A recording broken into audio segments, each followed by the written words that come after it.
once again, may gabi ka na itong tanan. Nakayot kayo sa ito sa klaruhog na ako yung audio. Matay audio na po. Nakayot kayo sa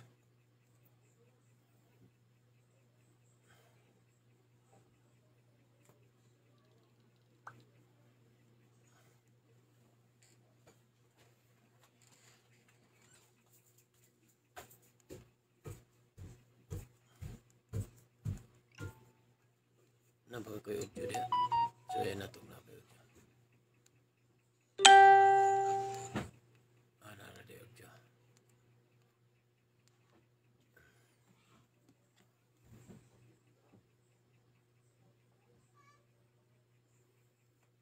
Meron tayo audio guys. 6. Kajat lang siya guys ha. Ako sang i-set up akong kuan guys, akong cellphone.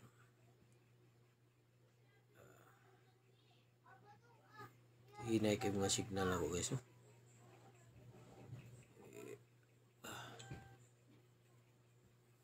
Hinay yun kayo.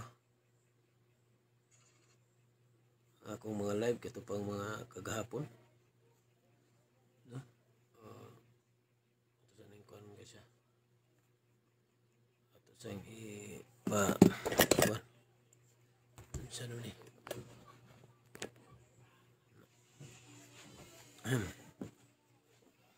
sikit ko kilid o akong liog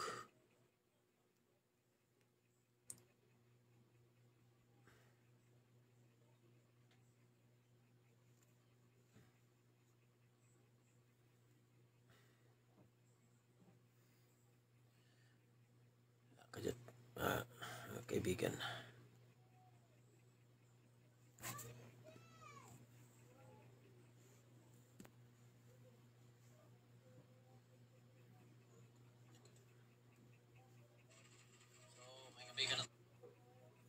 Yapon ang usa may mo kuano manigingon nga hinay kay itong signal jud.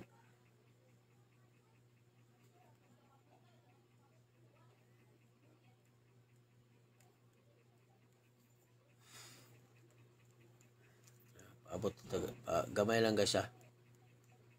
Para natuning masugdan na yun.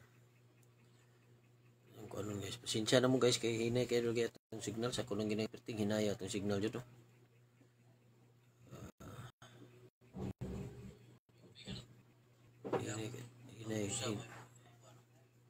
Hinay kay itong signal.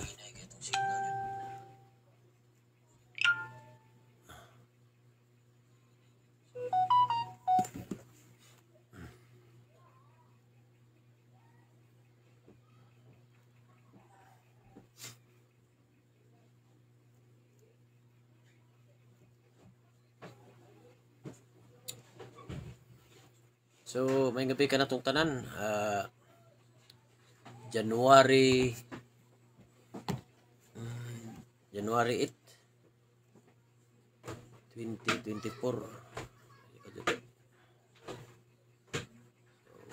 Ato ipaambit karong gabi una. Kinutlugikan sa basahon ni Marcos 6. Marcos 6 45 taman sa 52. So atong basahon. Basahon guys.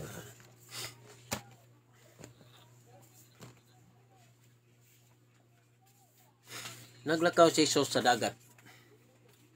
Unya gipasakay dayon ni Jesus ang iyang mga tinunan sa sakayan o gipauna ngadto sa Bethsaida nga didto sa tabok sa lanaw. Gipapauli usab niya ang mga tao. Tapos siya makapanamilit sa iyang mga tinunan, mitungas siya sa usa ka bungtod aron magampo. Pagkasawom gayud ang sakayan didto na sa taliwala sa lanaw. Ug si Jesus nag-inusara sa bungtod. Nakita niya ang iyang mga tinunan nga naglisod sa ilang paggaod kay sungsungon man ang hangin sa pagkakadlaw na giadto sila ni Hesus nga naglakaw sa tubig. Mulabay lang unta siya kanila. Apan sa ilang pagkakita kaniya nga naglakaw sa tubig, naghunahuna sila nga kadto usa ka multo busa naniyagit sila tungod sa kahadlok. Apan mingon dayon si Hesus kanila, ayaw kamo kahadlok, salig kamo ako kini. Unya misakay siya sa sakayan uban kanila og milurang ang hangin. Nahibulong pag-ayo ang iyang mga tinun-an ug naglibog sa nahitabo. Wala sila makasabot sa kahulugan sa milagro. Sapan ang ilang hunahuna wala makatugkad niini. Mao kini ang ebanghelyo sa atong Ginoo karong gabi una. So sa atong pagpaambit karon, sa kinini ang ebanghelyo karong gabi una, makita nato nga una dinhi atong maiskutan, una ang pag-ampo, sunod ang pagtuo. Ngano man tungod kay sa atong pagbasa karon, sa diha nga ni-decide ang atong Ginoong Dios nga si Jesus Christ nga mutabok sila sa lanaw. Iyang gipatabok ang iyang mga tinun-an didto. Unya gumikan siyang kaluoy sa kadaghan sa mga tao. Iya unang gipapauli. Unya sa diha nga niuli na sila, ni saka sa sabungtod og nagampo. So puti pasabot bisag anak siya sa Dios, nagampo gyapon siya. So atong usa-usahon, ningon ko nga pag-ampo, ikaduha kining pagsalig og pagtuo. Una, anong ningon tag pag-ampo tungod kay mismo bisan ang atong Dios nga anak nagampo siya sa amahan. Niadto siya sa kamingawan, niadto siya sa bungtod ug bingaw. Ug dito siya nagampo. Subot pasabot guys. Kung kita magampo usab, pwede ta magampo bisan asa. So basta kinasing-kasing. So una, ang giingon sa Bible nga atong nabasa, lakaw sa imong kwarto og panirado kay mas dunggon ang imong pag-ampo didto. Dinhi sa atong pagbasa karon, si Jesus Christ mismo pag uli sa mga tao didto, niadto siya sa bungtod nga mingaw, didto siya nagampo. So meaning to say, kita ang mga tao dinhi sa kalibutan needed jud ta magampo. So nganong needed mo ta magampo? Tungod sa guidance sa Espiritu Santo. Kay kung ato gyud siyang sampiton, kung di nato siya sampiton, ang yawa mo imong paduol nya kung matintal ta unsa may mahitabo. So atong buhaton kanunay ang pagpakasala. So unsaon nato nga dili ta magpakasala? Sampiton nato kanunay ang Espiritu Santo through prayer.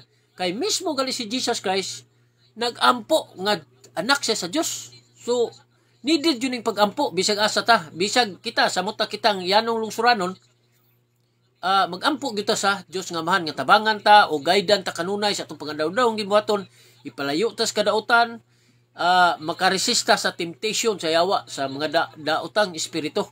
Tungod kay sila gamahanan man. Apan kung dako tag pagsalig sa itong Ginoong Diyos, wala sila mahimo. Dili sila katraka nato, tungod kay naaman ang Ginoo sa atong kasing-kasing ug una-una. So dili gyud sila kasulod. So ikaduha, kining pagtuo, nganong pagtuo man? Tungod kay sa diha nga naglisod na ang iyang mga tinunan, nakita man ni Jesus Christ dito sa taas sa bungtod, naglisod ang iyang mga tinunan nya, iyang giadto nya, naglakaw lang siya sa ibabaw sa tubig. So sa una na yung panahon, daan na yun yung natinoy na multo. So gisgutan rin multo. So mismo ang mga tinunan ni Jesus na nahadlok sa multo. So kaniadto pa dayong panahon na ana dayong multo.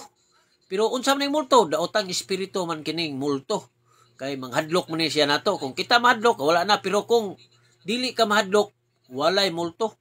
Tungod kay dili man siya kaatraka. O di siya kapaduol nimo tungod kay ang Espiritu Santo naaman sa imong unahon kasing-kasing mismo nagauban kaninyo kanato. Nga kanunay nagampo o kanunay nagsunod sa iyang kabubuton o naglikay sa pagpakasala. So una atong ipasabot karon kining pagampo, ikaduha kining pagtuo. Kay niingon man kung kahinumdum mo sa diha nga sa lain po to nga pagbasa, kini karon tong gibasa Marcos man eh. So sa Mateo, si Mateo nisuway og naog ngadto sa dagat. Sa iyang sulat ani niya ni unlod man siya. Niyon siya nga kay kulang ka magpagtuo. So unsa may buot pasabot? Bahimo nato tanan basta nituo ta sa atong Ginoong Dios. So kining mga maglakaw-lakaw ta gabi nya na may mga multo mamaniti gawas nila.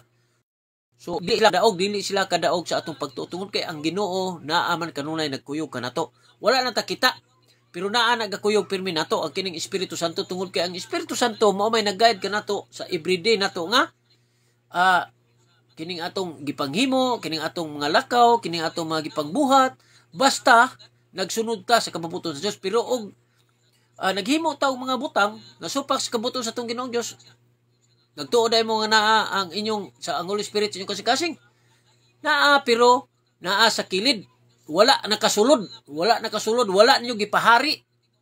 Sa inyong tagstag sa kaugalingon ang paghari sa Dios. Labi na ang Espiritu Santo nga mo'y nag-guide kanato kanunay nga makasubay kita sa dalan nga tulid, dalan nga matarong, nga dili ta ma-slide tungod kay kung naa kanato ang Espiritu Santo, dili man kaduol ang yawa. So ang atong unahuna pirmi insakto. Apa dili po mao bitaw na manginahanglan ta og pag-ampo tungod kay kung wala tay pag-ampo ang Espiritu Santo usab dili mutabang kanato tungod kay wala man siya sa imong kasing-kasing simunona kay wa man nimo siya ginona, wa man nimo gipasulod. Apan kung imong gipasulod sa imong kasing-kasing ug gunahuna nya nagampo ta kanunay kay mismo si Jesus Christ anak siya sa Dios pero nagampo siya sa Dios nga Amahan. Subot pasabot kitang mga tao unsa nakakita. So need dito tag pag-ampo. So dili po ta ipokrito. Ang gipasabot din nga si Jesus Christ gali mismo nag-ampo dito sa ibabaw sa bungtod. So kita pwede man nato suiron pero ang pinaka-best nato kay wa na may bungtod nato sa mga syudad.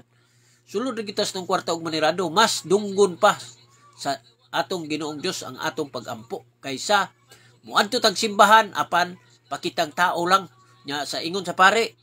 Uban nga niadto tag simbahan kay natay bagong sanina, bagutang sapatos, bagutang karsunis. O ingana siya guys pero dili kana maoy buot ipasabot. Kaya ang atong Ginoong Dios wala na siya nag-mean nga musimba ta kay bag-o atong sanina, bago atong sapatos.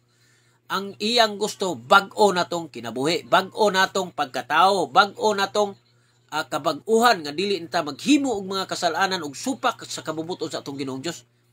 O ako dili man ko ingon nga perfect, makasasala man ko, grabe akong sala.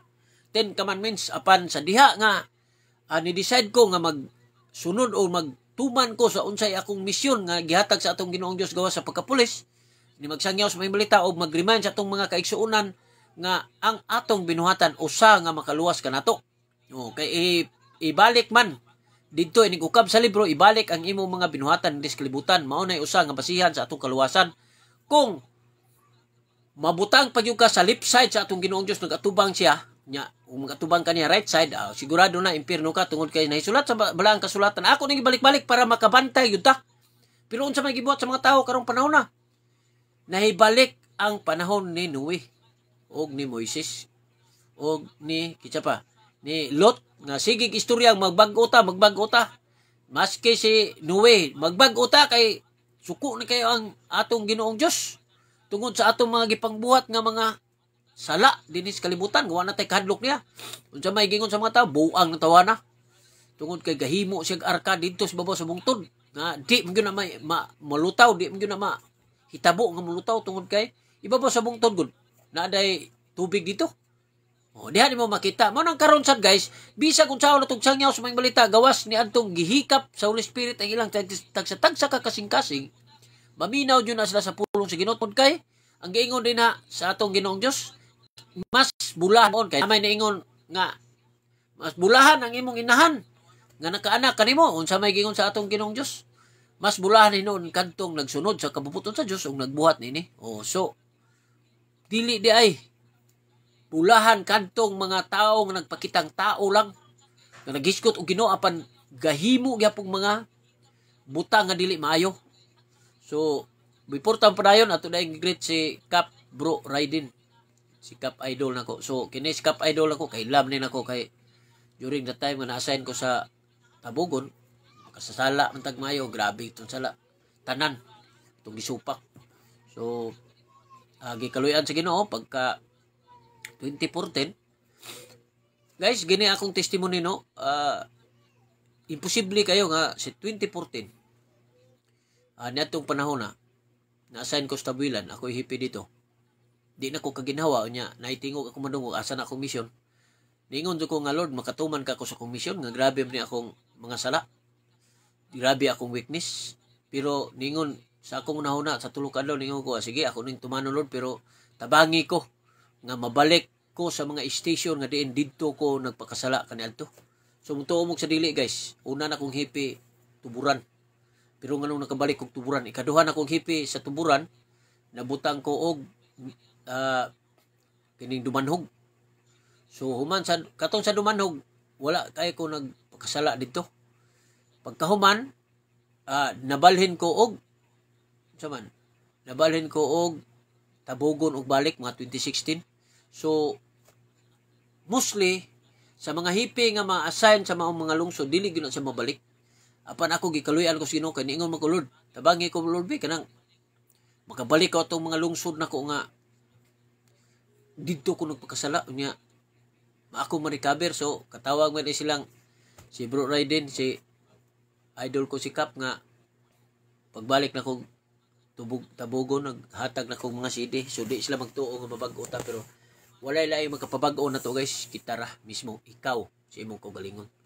Kay imo man gitugutan nga maghari ang Ginoong Dios sa imong kasing-kasing ug unahuna. So maghari yun na ang Ginoong Dios sa imong unahuna kasing-kasing. Kung maghari na ang Ginoong Dios sa imong kasing-kasing ug sa imong unahuna, so magsunod ka siyang kabubuton unya mahadlok na ka og himo og mga sala nga supak siyang kabubuton. So mao gyud na mahitabo.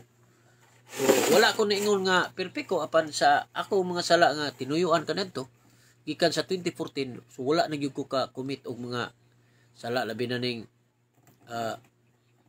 manguyab ta niya, labi na po ning mupatay. So nagka-control na taw niya, gikaluy adas Ginoo nga wa na gyud ta kausab.